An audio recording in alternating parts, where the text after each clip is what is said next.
Hey folks, first off, a happy Thanksgiving. It's a big holiday here in the US.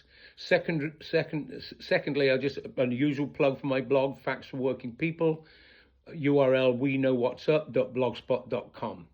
I wanted to comment a little on the shooting of the National Guard in Washington, D.C.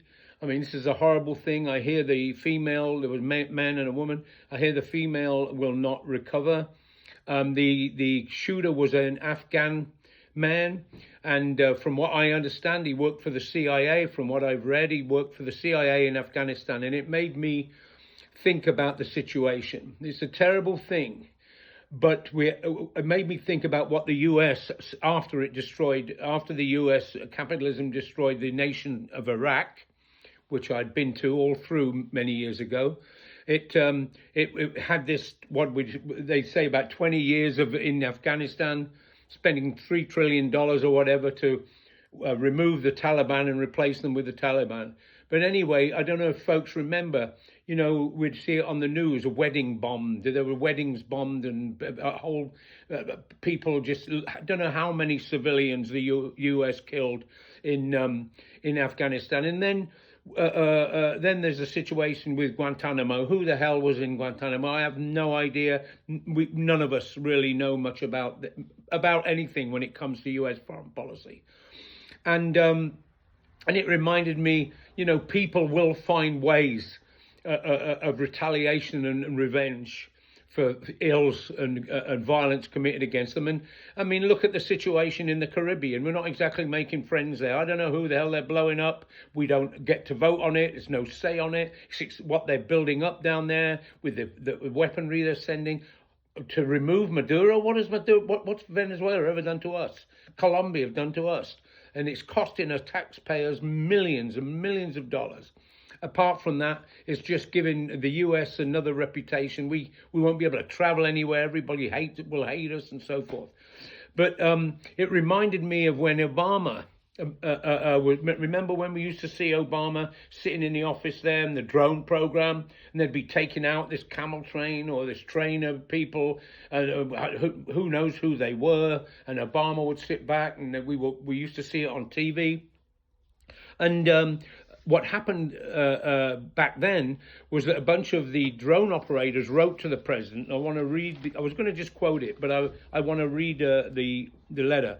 It was addressed to Dear President Obama, Secretary Carter, and Director Brennan, and it was from some drone operators. We are former Air Force service members. We joined the Air Force to protect American lives and to protect our Constitution. We came to the realization that the innocent civilians we were killing only fueled the feelings of hatred that ignited terrorism and groups like ISIS, while also serving as a fundamental recruitment tool similar to Guantanamo Bay. This administration and its predecessors have built a drone program that is one of the most devastating driving forces for terrorism and destabilization around the world. When the guilt of our roles in facilitating this systematic loss of innocent life became too much, all of us succumbed to PTSD. We were cut loose by the same government we gave so much to, sent out in the world without adequate medical care, reliable public health services, or necessary benefits. Some of us are now homeless. Others of us barely make it. We witnessed gross waste, mismanagement, abuses of power, and our country's leaders lying publicly about the effectiveness of the drone program.